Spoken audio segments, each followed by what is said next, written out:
apa kabar Anda semua? Ya. Saya akan mengajak Anda kembali ngobrol dengan Bung Rocky Gerung dan hanya di channel Rocky Gerung Official. Dan kali ini kita bersama dengan beberapa orang teman dari berbagai kota. Ada Inas yang pakai jilbab, ini mahasiswi Indonesia di Cyber City di Malaysia yang baru saja balik ke Indonesia. Kemudian ada Nina Mussolini Hansen, ini di Melmus Media. Dia juga suka ngikuti pemikiran-pemikirannya Bung Rocky Gerung. Nah, di bawah ada yang pakai kacamata. Ya, Erza Saladin. Ya, Palembang. Wah, Palembang ini kalau dijengok belakangnya ini laut ini, bukan Sungai Musi. Bung Rina. Terus ada Febri dari Padang ya, dari Padang. Oke.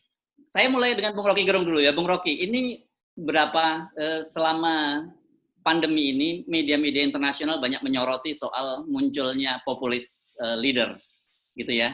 Dan yang disebut salah satunya populis leader itu Presiden Jokowi di Indonesia. Dia masuk dalam deretan ya. Dia disejajarkan dengan Trump, dengan Bolsonaro di Brasil, tapi bahkan juga ada yang nyebut Brasil, ya. sama dengan Orban di Hungaria gitu. Coba Anda mungkin bisa jelaskan sedikit apa sih sebenarnya yang dimaksud dengan populis leader itu dan kenapa Jokowi bisa sama dengan Trump? Pertama, saya terangkan teorinya dulu ya. Ya. Di dalam studi pasca Marxism disebut post Marxist political analysis. Orang atau peneliti ingin memindahkan unit analisis tentang politik dari kelas, apalagi kelas struggle di dalam pikiran Marxist ortodoks, pergi pada soal-soal yang sifatnya linguistic game gitu. Jadi ada discourse di situ. Jadi inti dari populisme di dalam studi filsafat namanya discourse analysis. Yang dianalisis adalah tema-tema semacam hegemoni. Bagaimana mungkin satu politi, satu masyarakat dikuasai oleh seorang leader misalnya. Apa identitas yang potensial untuk mengklaim bahwa dia adalah pemimpin rakyat? Bagaimana diskursus itu tiba sampai ke nationwide? Bagaimana hegemoni membekuk psikologi rakyat sehingga ada kepatuhan? Jadi itu filosofinya tuh. Tapi kemudian orang ingin melihat efek dari populisme pada kebijakan. Nah, orang semacam Trump tentu dia populis dalam pengertian dia punya kapasitas sebagai leader ansih untuk mengeksploitasi pendukung-pendukungnya supaya kebijakannya bisa terselenggara. Itu poin penting. Jadi dia disebut populis karena dia punya kapasitas. Nah, Pak Jokowi tidak punya itu.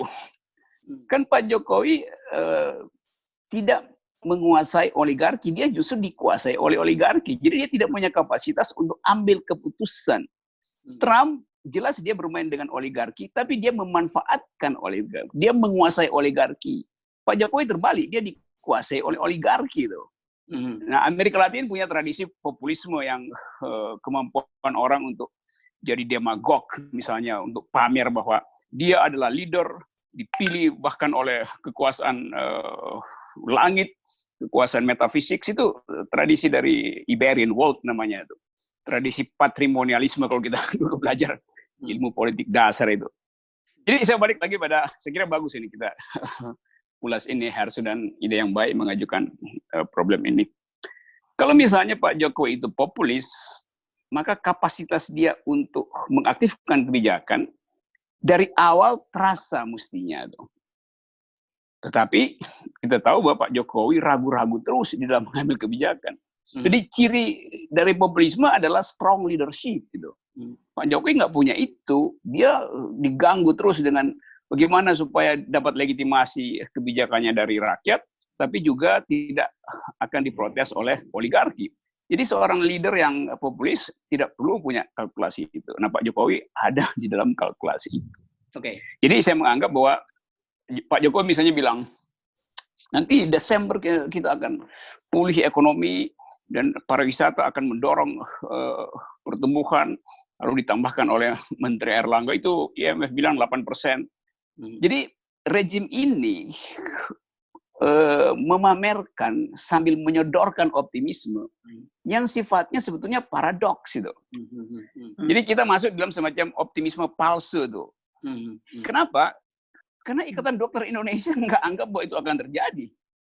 Karena pengusaha sendiri nggak anggap bahwa itu mungkin dilakukan. Mana bisa Indonesia tumbuh 8%, sementara negara menurut IMF sebetulnya -3 average. Jadi bagaimana mungkin Indonesia bisa tumbuh 8%? Tapi itu yang saya sebut sebagai, saya cariin istilah ya, semacam optimisme semu untuk menutupi kenyataan bahwa kapasitas negara tidak cukup untuk menangani kasus ini. Jadi rakyat akan ingat bahwa ya itu optimisme, tapi semu, sebut aja SMK sindrom gitu. Seperti dulu menjanjikan SMK dengan penuh optimisme, akhirnya gagal. Ini juga hal yang sama juga berlaku. Jadi bagi saya Pak Jokowi bukan seorang pemimpin populis. Bahkan banyak peneliti menganggap Indonesia bukan populis, Indonesia dikuasai oleh oligarki. Jadi dia dikendalikan sebetulnya oleh kegelisahan atau ketidakmampuan untuk memutuskan pro rakyat atau pro oligarki. Populis itu pasti dengan segala macam retorik bilang pro rakyat, tapi di belakang layar dia dikendalikan oleh oligarki. Itu kira-kira sinopsisnya tuh, Hersu. Thanks. Jadi menurut Anda nggak tepat ya kalau sejumlah pengamat luar negeri gitu yang mengkelompokkan Pak Jokowi dalam kelompok pemimpin-pemimpin populis seperti Orban, seperti Bolsonaro di Brazil atau di Presiden Trump di Amerika gitu ya?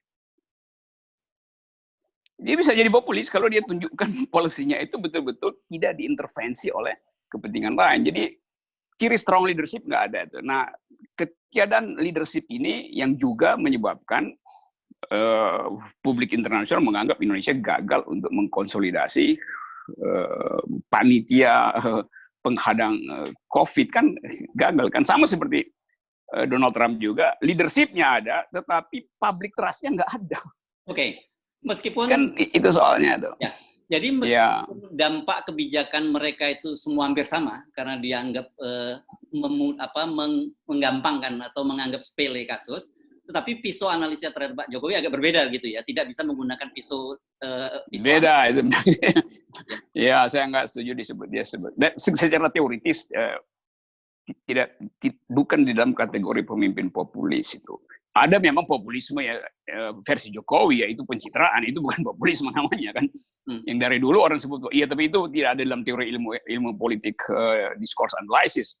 Pencitraan bisa jadi objek studi dari discourse analysis, tapi rejimnya sendiri pencitraan dan voting turnovers kemarin kan juga dipersoalkan di Mahkamah Konstitusi. Jadi itu soalnya tuh. Jadi karena krisis legitimasi, maka Pak Jokowi berupaya untuk cari suplai legitimasi baru melalui kasus ini dengan seolah-olah menjadi populis. Jadi mumpungisme juga, ini kesempatan untuk menunjukkan bahwa saya leader itu. Ternyata enggak juga. Itu soalnya. Sekarang saya coba mau ngajak dengar cerita dari sebagai pembanding ya, dari negara lain. Ada negara dari Skandinavia dan ada dari Malaysia, tetangga kita dekat gitu ya. Kita mulai coba dari Inas dulu. Coba pengalaman Inas di Malaysia seperti apa yang Inas alami? Kalau aku sih, kalau menurut saya sih, kalau untuk Malaysia itu lebih responsif. Kalau untuk perbandingannya dengan sini, kenapa? Karena dari awal PM stated itu kan dia langsung restrict movement untuk kontrol. Jadi government ngekontrol semua pergerakan masyarakat. Seperti kayak kalau biasanya tuh razia itu di malam hari atau jarang dilakukan di siang hari. Ini dari setelah statement itu keluar, siang sampai sore sampai malam tuh banyak banget razia yang kalau misalkan satu rumah itu cuma boleh keluar satu orang. Kalau misalkan lebih dari di mobil nih ketahuan ada 2 orang, langsung disuruh pulang. Dan responsifnya dan untuk kayak groceries, untuk tempat-tempat store groceries, mereka juga membuka jam operasional seperti biasa dari pagi jam 9, tetapi mereka ngasih jam yang di mana jam 9 sampai jam 1 itu untuk elderly people dulu. Seperti itu sih. Dan sampai kemarin itu juga aku kan saya di sini masih tetap kontak-kontakan dengan teman-teman yang masih di Malaysia, dan selalu saya minta update gimana di sana. itu sampai kemarin itu tentara, akhirnya militer pun turun karena gimana pun juga pasti masih ada beberapa grup yang masih bandel nih ngumpul-ngumpul, itu bakal langsung diusir. Benar-benar ini banget sih kalau menurut aku untuk di sana benar-benar dikontrol banget supaya penyebarannya itu nggak meluas di hal masalah pandemi ini. Nah, Kak, dari masyarakat sendiri, tingkat ketaatan masyarakat terhadap order dari pemerintah seperti apa di Malaysia itu? Di Malaysia sih, alhamdulillah, kalau aku lihat sih itu lebih ini sih, masyarakat memang mematuhi karena dari kampus aku aja juga itu pas dari statement ngomong kayak gitu, mereka langsung benar-benar besok, dari start besok sampai ini nggak ada kelas, nggak ada ini nanti. Dan aku untuk dampak ke akunya, untuk international student aja semester ini nggak boleh ikut dulu. Jadi nggak usah nanti ada urusan yang balik ke sana gitu-gitu. Dan emang untuk masyarakat di sana, even itu international student, even itu Malaysian people, mereka tetap menaati peraturan itu. Memang sebagian masih ada juga yang bandel-bandel lah, yang ngumpul-ngumpul. Tapi yang bandel-ngumpul itu juga polisi atau enggak tentara militer gitu. Mereka juga gerak cepat gitu, untuk mengatasinya. Oke, Bung Rocky, kalau kita bandingin sama tetangga, ini kan padahal kita tahu Muhyiddin ini dilantik artinya di tengah krisis, artinya sebenarnya dia adalah pemimpin yang baru in charge gitu. Tapi kalau dengar cerita dari Ina, kelihatannya dia sangat benar-benar in command gitu, dalam posisi komando, betul ya? Ini balik lagi nih soal sejauh mana di dalam keadaan krisis pemimpin itu memperoleh trust. Jadi kira-kira hanya itu sebetulnya problem kita tuh. Jadi Pak Jokowi kan kelihatan terus mempromosikan optimisme. Itu artinya trust-nya nggak muncul. Kalau dia punya trust, dapat trust, bahkan dia bilang pesimistis pun publik akan ikuti itu. Karena dianggap bahwa oke, tetap dia adalah pemimpin. Ini Pak Jokowi pamer terus optimisme. Saya kasihan juga. Dan nggak ada yang peduli kan. Misalnya Pak Jokowi bilang ya, Desember kita akan bangkit lagi karena COVID-nya pasti udah hilang pada Desember. Saya yakin akan hilang Desember. Lalu orang bertanya, keyakinan itu datang dari apa dasarnya? Secara teoritis, apa itu penyakit? Penyakit disebut penyakit selama obat belum ditemukan. Itu. Jadi kalau kita bikin proyeksi Desember, berarti nanti kira-kira bulan Juni Indonesia udah punya obat sendiri itu. Lalu diuji coba laboratorium 2 bulan, lalu dipakai buat manusia gitu kan. Itu yang mesti diterangkan Pak Jokowi sebetulnya. Kami, Indonesia, pemerintah sudah sedang riset, dan bulan Juni akan dapat antivirusnya, vaksinnya, dan akan saya lakukan uji laboratorium selama 2 bulan, maka November kita bisa pakai. Tapi itu yang nggak ada justru. Jadi orang tanya, yuk keyakinan Anda datang dari mana? Penyakit itu akan ada terus selama tidak ada obat. Logikanya begitu. Kalau nggak ada obat, ya tetap dia penyakit. Jadi mengandalkan apa? Ya mengandalkan obat asing misalnya. Dan justru obat asing dipakai di luar negeri kan. Nah sekarang coba kita lihat inkonsistensi dari keterangan Pak Jokowi. Saya kasih kritik dalam rangka menguji argumentasi Pak Jokowi. Kalau misalnya Desember kita bisa bikin anti vaksin itu, karena keyakinan Pak Jokowi Indonesia bisa keluar dari COVID, artinya akan ada anti vaksin produk Indonesia. Mestinya nggak ada lagi kartel bahan baku obat sekarang. Karena dianggap import lebih gampang. Saya juga pegang lisensi, bukan trader. Jadi bayangkan Pak Jokowi punya optimisme bahwa kita akan mampu mengatasi COVID ini di bulan Desember nanti semuanya udah beres. Menterinya bilang bahwa itu nggak mungkin terjadi. Implisit Pak Erick Thohir akan itu nggak akan terjadi karena kita import dan bahan baku untuk penyakit juga di tubuhnya. Soalnya kapasitas mengucapkan optimisme itu tidak paralel dengan kapasitas untuk melakukan riset, yuntoh farmakologi, yuntoh regulasi-regulasi untuk memudahkan kita bikin obat antivirus itu. Jadi itu problemnya sebetulnya. Ya. Kita dengar dari cerita dari Nina dulu. Nina kalau di Swedia seperti apa ceritanya? Apa sama dengan seperti cerita Ina, satu justru berbeda? Saya dengar lebih santai kayak katanya di Swedia ini. Iya, betul sekali. Pro kon pasti ada ya. Apalagi karena negara-negara di Skandinavia lainnya seperti Denmark dan Norway kan lockdown kan. Nah, ini kan Swedia sendiri nih yang lain kan.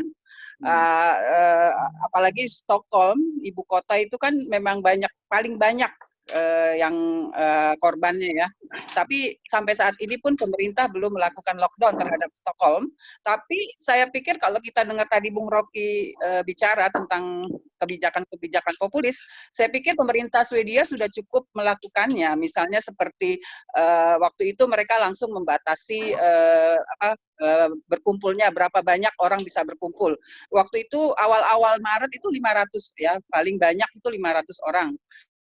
Sekarang sudah diturunkan jadi 50 orang, paling banyak 50 orang. Terus kebijakan-kebijakan lain misalnya kayak apa ya, di bus misalnya, saya agak kaget ya, lama nggak naik bus kota, kemarin saya naik bus kota, itu udah ada pembatas di belakang supir, jadi kita nggak boleh duduk pas di belakang supir begitu. Memang tidak, jadi Donald Trump kan sempat marah juga ya kepada Swedia karena kita dianggap terlalu santai begitu. Tapi Menteri Luar Negeri Swedia udah menjawab bahwa ya memang kita nggak melakukan lockdown, tapi kita melakukan banyak restriksi gitu. Seperti misalnya nggak boleh mengunjungi rumah jompo, nggak berkumpul lebih dari 50 orang, terus dianjurkan untuk stay at home begitu kan. Dan untungnya juga di Swedia tuh rakyat percaya gitu terhadap pemerintah. Memang agak juga sih mungkin buat kita di Indonesia ya, tapi itu memang saya pikir karena pada dasarnya kan accountability pemerintah Swedia bisa dipercaya ya, korupsi rendah. Jadi wajar gitu walaupun kita nggak melakukan lockdown seperti negara Skandinavia lain, tapi rakyat tetap percaya kepada pemerintah gitu. Dan ini mungkin buat negara lain aneh gitu ya, kok rakyatnya nurut benar gitu. Karena memang accountability-nya tinggi gitu. Beda kalau misalnya Jokowi melakukan itu, ya mungkin rakyat nggak percaya, apalagi sekarang ada staf sus yang ya tahu sendiri kan ya. Jadi gimana mau percaya gitu dengan pemerintah, ya kan? Nah kalau di sini accountability-nya tinggi, jadi rakyat pun percaya gitu. Nah yang menarik lagi apa namanya, tingkat kepercayaan masyarakat terhadap Perdana Menteri meningkat loh, 21%. Jadi dia sekarang memiliki kepercayaan hampir 50% dari rakyat. Jadi di seluruh Eropa pemimpin-pemimpinnya itu mereka panen kepercayaan yang semakin meningkat. Nah, oke, Bung Rocky, silakan. Ini jadi ini benar banget nih, Bung Rocky, silakan. Itu kata kuncinya, panen kepercayaan itu, bukan panen meme yang nyeleneh dari publik akhirnya kan. Jadi Anda bayangkan misalnya kalau di Swedia presidennya habis ngomong, terus rakyat bilang, ya dia mengucapkan hal yang benar dan karena dia Perdana Menteri. Kalau di sini terbalik, habis Pak Jokowi ngomong, mereka bilang ya yang diucapkan benar, tapi sayang yang ucapinya Pak Jokowi itu. Dan itu meme di mana-mana kan. Jadi memang itu soalnya. Nanti polisi bakal nyari-nyari delik lagi tuh. Tapi secara sosiologis itu udah berlangsung, sudah terjadi itu. Jadi sekali lagi soal kapasitas negara untuk memperlihatkan postur bahwa dia trustable itu tidak terjadi. Bahkan Ridwan Kamil membuat kepanikan baru bahwa pusat akan kaget kalau kita buka datanya. Itu kan bikin panik sebetulnya kan. Tapi sampai sekarang datanya nggak dibuka-buka juga tuh. Mungkin ada aturan BIN yang mengatakan jangan buka sekarang. Karena Pak Jokowi sendiri bilang dulu bahwa kita lakukan silent operation, karena itu BIN yang dilibatkan untuk menghitung potential cases. Belakangan akhirnya Pak Jokowi minta supaya datanya dibuka dong. Loh, gimana? Kalau begitu dari awal nggak ada. Lalu terjadi kontroversi. Ya karena dulu di daerah masih harus kirim ke pusat segala macam. Jadi sebetulnya koordinasi kebijakan itu mengakibatkan rakyat panik, nggak beraturan. Jadi panik karena komunikasi publik istana itu buruk. Itu yang bikin rakyat panik. Nah dalam keadaan itu, rakyat memilih untuk abai aja. Kan itu soalnya kan. Kalau efektif komunikasinya, rakyat akan anggap, oke, saya panik, karena itu saya serius untuk menjaga diri. Ini rakyat panik karena buruknya komunikasi istana tuh. Okay. Apalagi kepanikan itu kemudian tidak diikuti oleh keterus-terangan, oleh kejujuran, oleh kesepakatan untuk mempercepat distribusi BLT atau social safety net, kan itu yang terjadi kan. Ya. Yang terjadi justru rakyat melihat, sialan, gua nunggu dapat sembako, ternyata ada stafsus yang lain proyek kan. Itu semua menimbulkan lagi akumulasi dari untrustable tadi. Jadi makin lama orang jadi nggak percaya tuh. Oke. Gitu kira-kira, lingkaran setannya begitu. Ya. Terima kasih ya Nina. Sekarang kita mulai kita beralih ke Bung Ersa. Silakan Bung Ersa.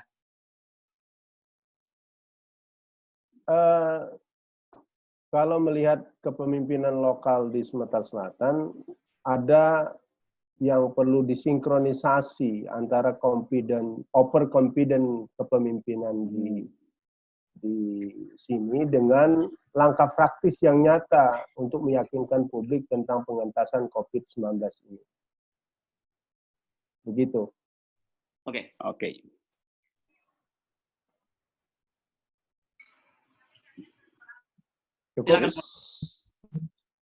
Silakan Bung Rocky. Oke. Overconfident itu terjadi karena keadaan krisis tidak bisa dibaca secara persis oleh local leader tadi. Jadi bukan karena local leadernya overconfident, justru karena dia tidak dan itu. Dan kejadian pengetahuan itu disebabkan oleh kekacauan informasi dari pusat. Jadi itu soalnya. Nah, poin kedua tadi, overconfident itu juga bisa dihalangi sebetulnya oleh suara oposisi di lokal. Tetapi sialnya suara oposisi tidak bisa diucapkan karena saluran media mainstream dikuasai oleh negara dalam rangka kampanye anti-COVID ini. Jadi di situ jeleknya tuh. Ya, demokrasi nggak boleh berhenti hanya karena keadaan darurat kesehatan hari ini. Jadi betul tadi Ersa, kita memerlukan pengkondisian baru, yaitu demokrasi hidup di lokal, supaya overconfident dari pemimpin lokal itu tidak menghasilkan optimisme yang palsu seperti yang diucapkan dari pusat. Itu kira-kira. Oke. Bung Febri, silakan Febri.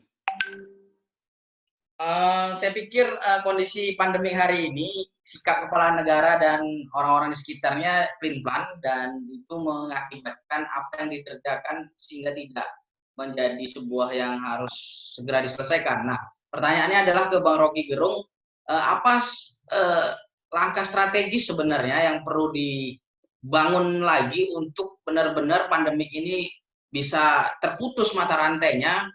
Apa sikap yang harus segera dilakukan yang terus diambil sehingga tidak ngawur, tidak ngaco sih. Memang itu bisa karena ini pandemi ini terus berjalan gitu. Mungkin ke daerah-daerah lagi ke depannya, pastinya ke daerah-daerah. Nah, itu mungkin. Terima kasih, Bang.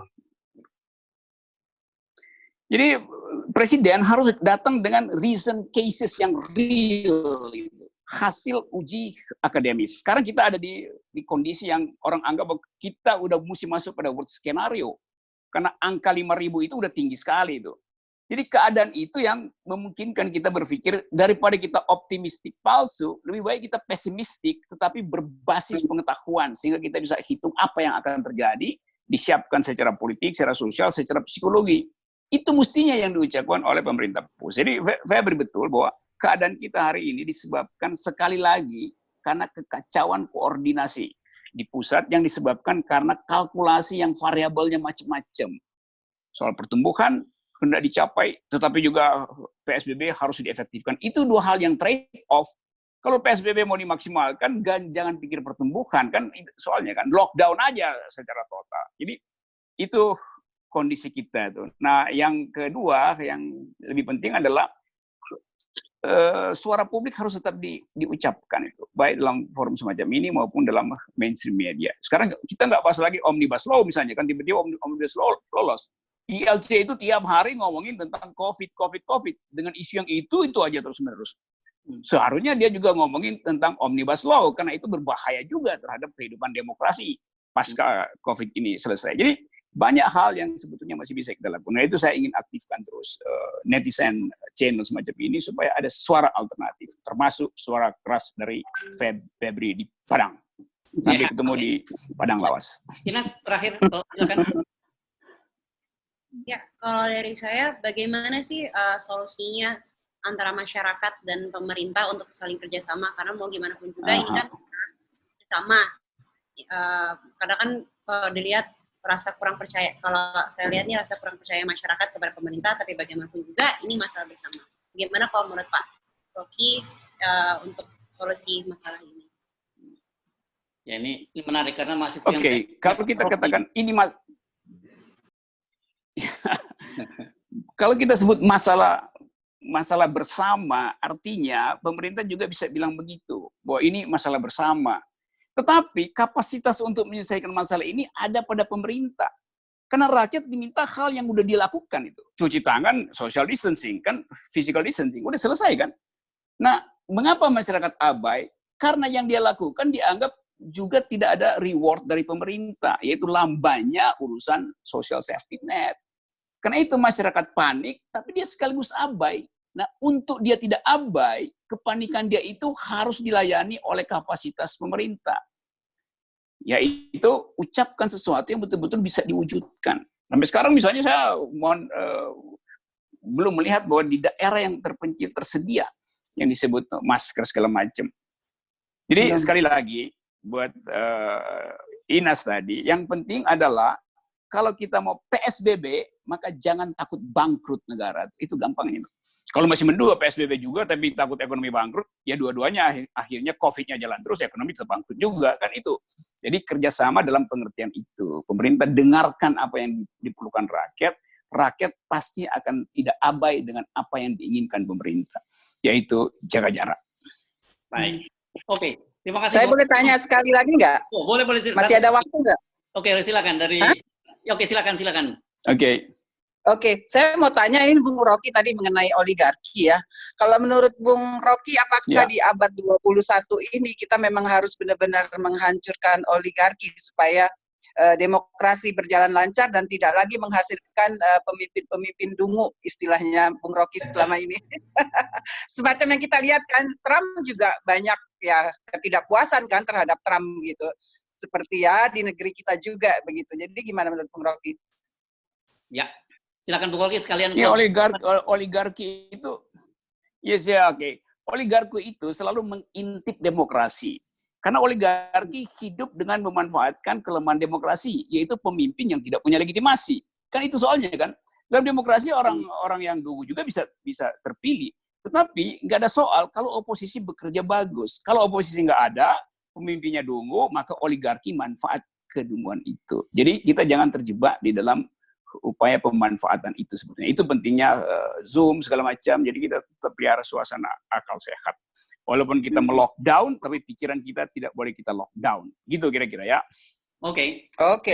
Ya, terima kasih buat Bung Ersa Saladin di Palembang, Nina Hansen di Malmo, Swedia, Inas mahasiswi Indonesia di Kuala Lumpur, dan juga Febriansah ini dari Padang, Sumatera Barat. Juga Bung Rocky. Kita ngobrol lagi kapan-kapan lagi ya.